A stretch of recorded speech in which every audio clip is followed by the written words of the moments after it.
Anda tahu saya sekolah di Jerman. Ketika saya pulang, saya melihat sedikit sekali orang yang dibedah jantungnya di Indonesia karena kekurangan dana. Saya mulai mencari teman-teman untuk bersama-sama membangun sebuah unit yang bisa bekerja di Rumah Sakit Husada ini melakukan bedah jantung terbuka. Kami mencarikan dana dari luar untuk mendapatkan ongkos yang diperlukan untuk membayar rumah sakit, lalu pasien-pasien ini digratiskan. Saya nak mengatakan bahwa uang itu adalah sesuatu yang tidak baik atau tidak harus kita cari. Setiap daripada kita membutuhkan uang dan uang itu adalah bagus. Tapi janganlah kita dijadikan budak, janganlah kemampuan kita, kepandaian kita, kepiawaian kita pakai sebagai alat mencari uang berlebihan.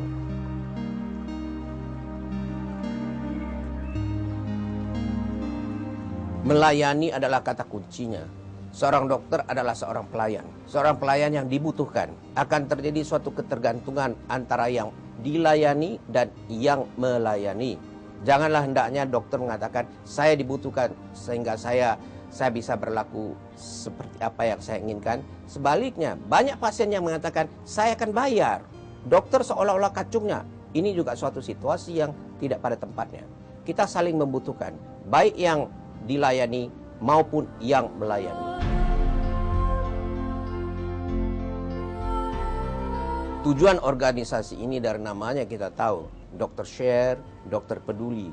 Kami tidak membicarakan tentang apa yang akan kami peroleh, berapa yang kami peroleh, mengapa ini harus kami peroleh. Yang ada pada kami adalah keseriusan kami melaksanakan apa yang menjadi lafal sumpah seorang dokter, yaitu memberikan bantuan kepada setiap mereka yang terperangkap di dalam kesulitan agar mereka dengan tenaga sendiri bisa pulih kembali dan masuk ke dalam kehidupan sosial seperti sebelumnya, memberikan nafkah kepada keluarganya atau bekerja bagi yang masih dalam masa-masa produktif.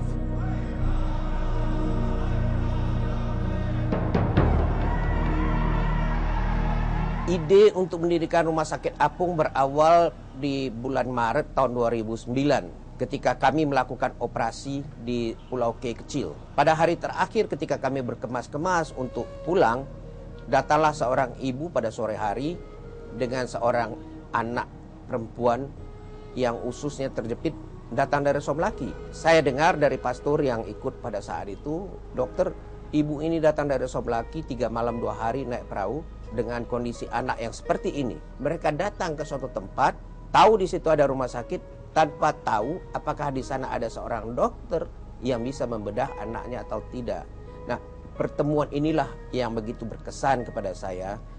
Kalau ada saudara-saudara kita yang karena keterbatasan finansial dan akses transportasinya, mengapa bukan kita yang datang menghampiri mereka dengan sistem jemput bola?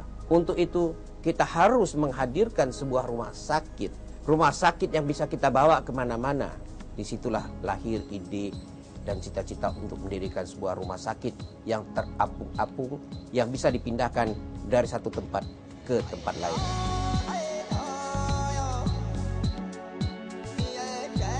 Fungsi sebuah rumah sakit apung sama seperti fungsi sebuah rumah sakit yang ada di darat. Di atasnya ada sebuah kamar bedah, ada sebuah laboratorium kecil, rongsen, elektrokardiogram EKG, ada alat USG-nya, ada apoteknya, ada tempat perawatan untuk 8 pasien.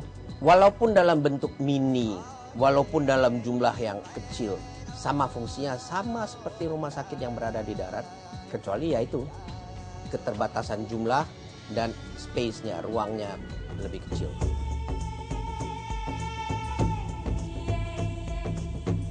Dengan rumah sakit apung ini kami sudah melakukan banyak pelayanan. Kami sudah melakukan operasian baik mayor maupun minor, kurang lebih 1.000 kasus. Lalu sudah merawat 60 ribuan pasien, memberi penyuluhan kepada sekian ribu orang. Dalam 2 tahunan sejak rumah sakit apung pertama kita berlayar, sudah banyak pelayanan, sudah banyak bantuan yang kita berikan.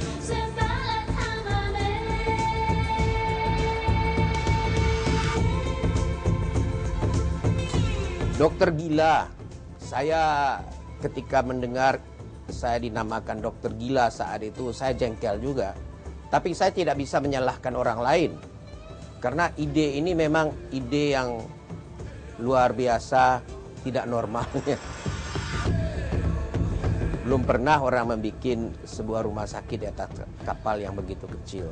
Apalagi melakukan operasi di atas sebuah kapal yang goyang, yang goncang karena diombak-ambing ombak itu. Lagi pula, dari mana dananya?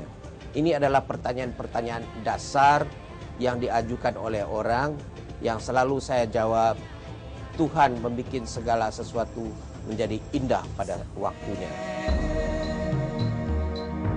Dan sekarang terbukti toh, kapal yang pertama sudah berlayar lebih dari 2 tahun. Dan sudah ada mungkin 1000-an yang sudah dioperasi di atas kapal dan puluhan ribu yang diobati.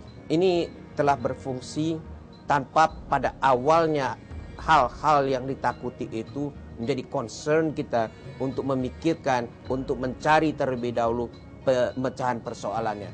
Jalan saja, biarkan mengalir, kita akan menemukan jalan untuk mengatasinya.